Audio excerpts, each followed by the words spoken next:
कुछ उदाहरण देखे हों तो उसके संबंध में भी हमको अवगत कराइए और अपने सुझाव दीजिएगा। जैसा कि साहब ने बताया कि तस्करी, और ये दो विषय हैं इस योजना में, एक तो तस्करी और एक है व्यावसायिक यौन शोषण। दो अलग अलग भिन्न भिन्न विषय हैं। पहले हम व्यावसायिक यौन शोषण को समझ लेते हैं।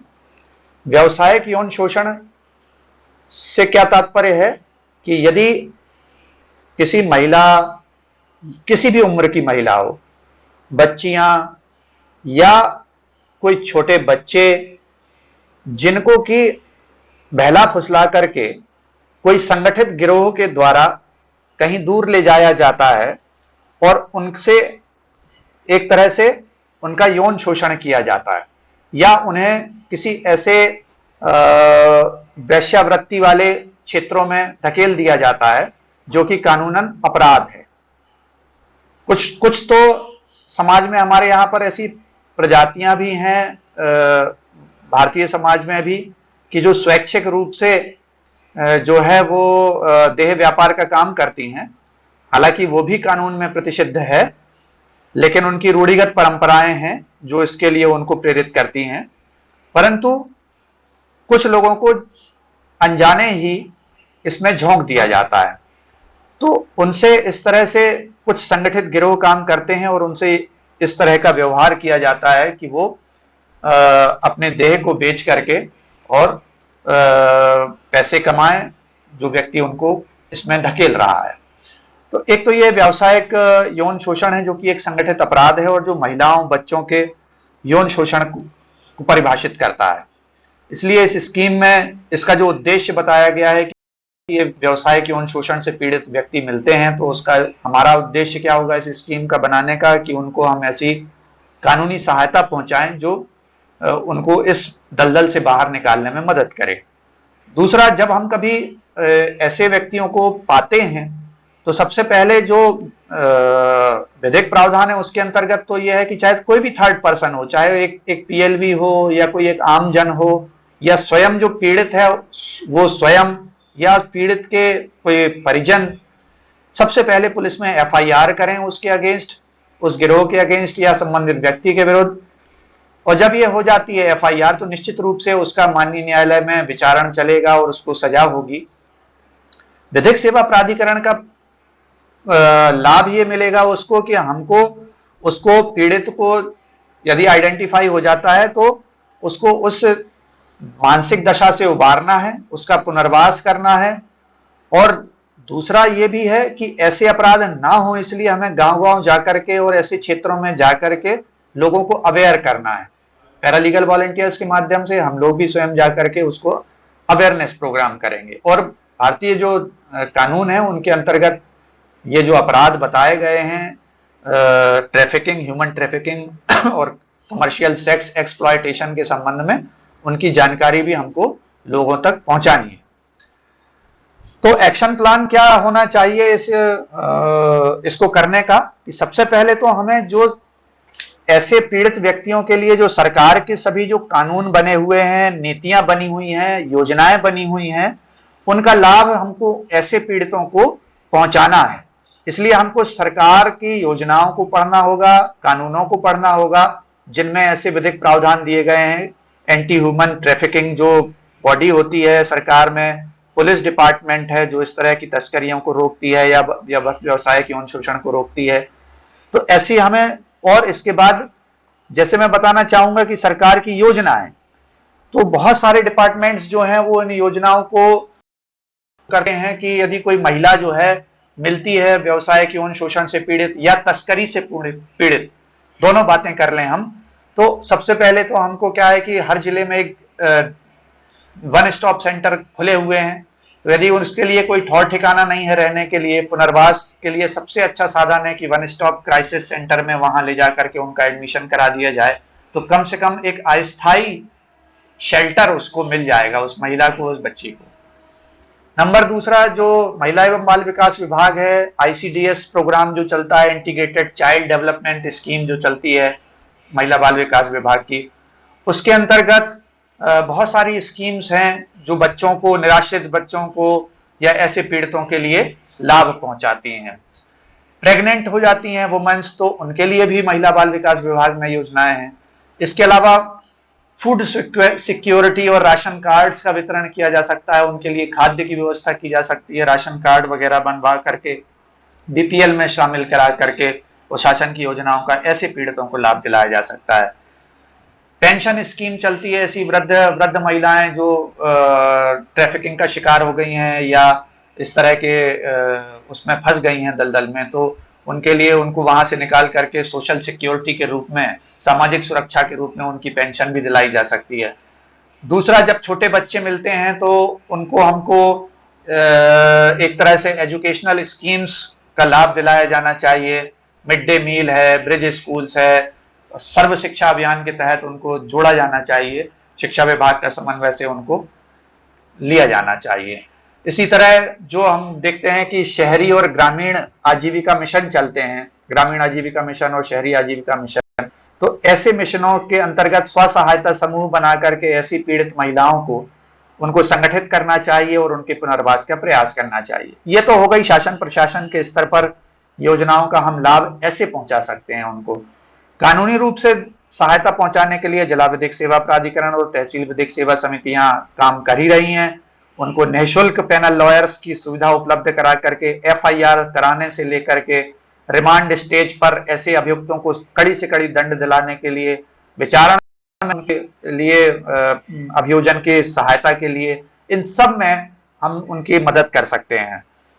इसके बाद आता है कि ऐसे पीड़ितों के लिए यदि कोई शासन की कोई वेलफेयर स्कीम है तो उसका लाभ दिलाया जाए, उसको पेंशन की पात्रता हो तो पेंशन दिलाई जाए, उसको छात्रवृत्ति की पात्रता हो तो छात्रवृत्ति दिलाई जाए। ये सब काम जो है वो शासन के समन्वय से पैरालीगल वॉलंटियर, पैनल एडवोकेट और जिला विधिक सेवा प्राधिकरण को करना चाहिए। दूसरा ये है कि बुनियादी स्तर पर हम इसको रोकें, प्राइमरी ही हम इसको आइडेंटिफाई करें ऐसे क्षेत्रों में जाकर के, और अवेयरनेस के माध्यम से इसको रोकथाम का प्रयास करें, और जब मिल जाते हैं तो पुनर्वास का प्रयास करें। दूसरा एक इम्पॉर्टेंट है कि हम जो सामाजिक संगठन हैं, एनजीओज हैं, उनसे समन्वय करें, और उनके साथ भी बहुत सारी, चूंकि एनजीओज को गवर्नमेंट जो है फंड देती है, तो उनको उस फंड का यूटिलाइजेशन, उनके पुनर्वास ऐसे पीड़ितों के लिए किया जाना चाहिए। और इसके अलावा जो है हम उच्च प्रशासनिक स्तर पर, जैसे यूनिसेफ एक संस्था है संयुक्त राष्ट्र संघ के अंतर्गत, सब जिलों में काम करती है, यूनिसेफ की मदद ली जा सकती है। यूनिसेफ बेसिकली बच्चों के राइट्स पर काम करती है, तो ऐसे बच्चे जो ट्रैफिकिंग और कमर्शियल सेक्स एक्सप्लॉयटेशन से पीड़ित हैं, ऐसे बच्चों को यूनिसेफ भी एक तरह से गोद लेती है और उनका पुनर्वास करती है। महिला बाल विकास विभाग ऑलरेडी काम कर ही रहा है। एक United Nations office on drugs and crime भी एक संस्था है, United Nations office on drugs and crime, उसकी भी मदद ली जा सकती है।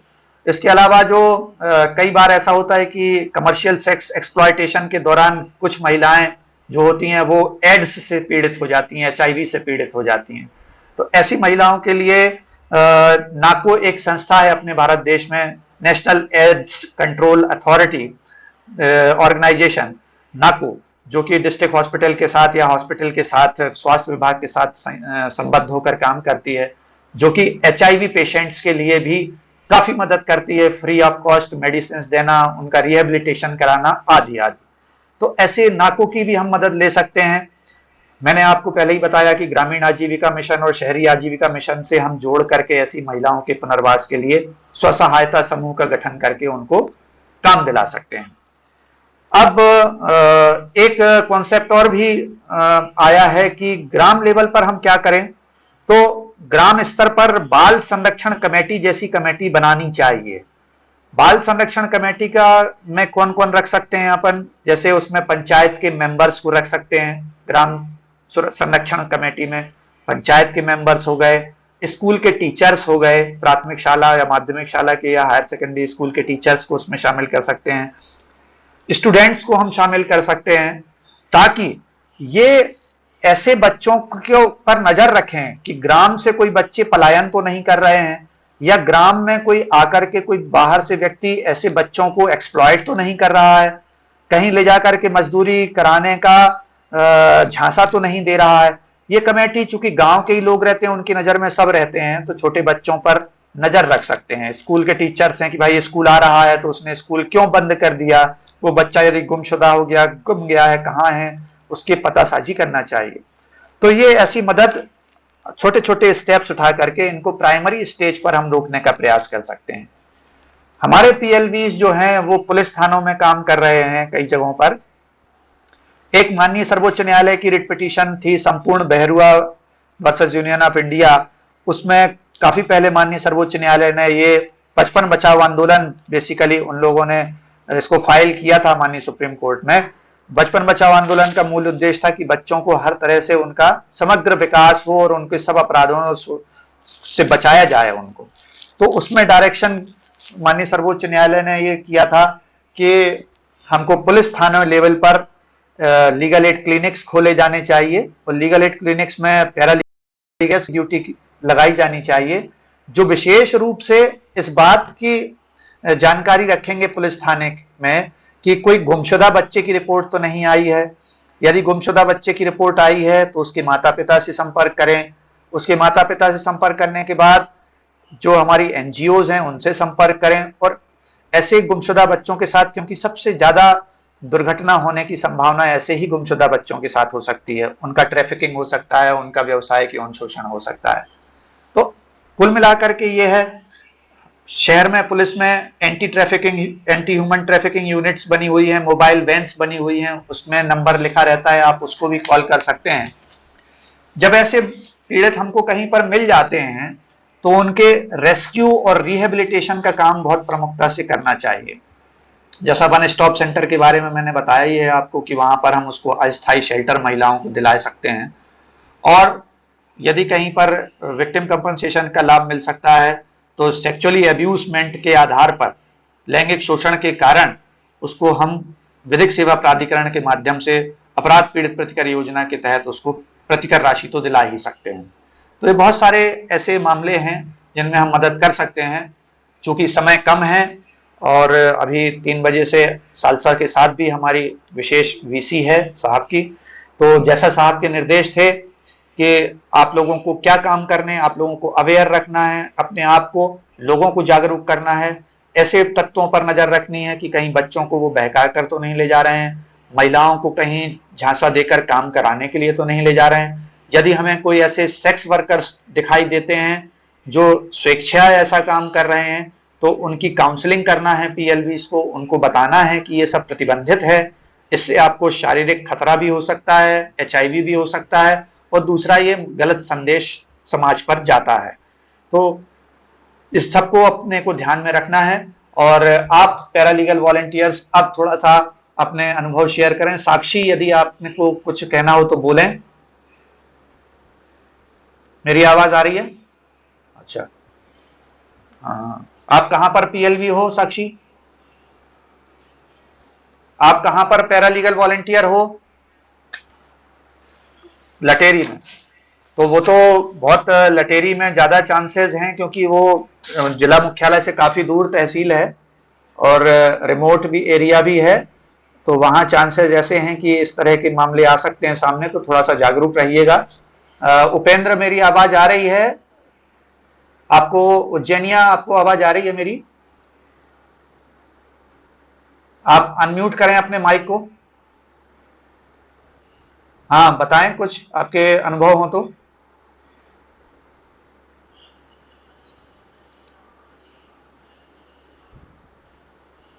अच्छा, हम लॉकडाउन खुलेगा तो आपको भी लेकर के चलेंगे, अपन एक लीगल लिटरेसी कैंप करेंगे वहां पर और लोगों को अवेयर करेंगे और थोड़ा सा डेटाबेस चेक करेंगे कि कुछ इस तरह का तो नहीं है ना?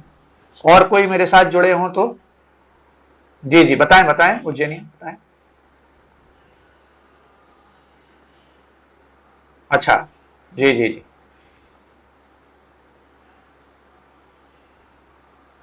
अच्छा अच्छा अच्छा, ठीक ठीक ठीक ठीक ठीक। तो सर, चूंकि समय हो रहा है डीसी का, तो माननीय सचिव महोदय से अनुमति चाहेंगे आज की।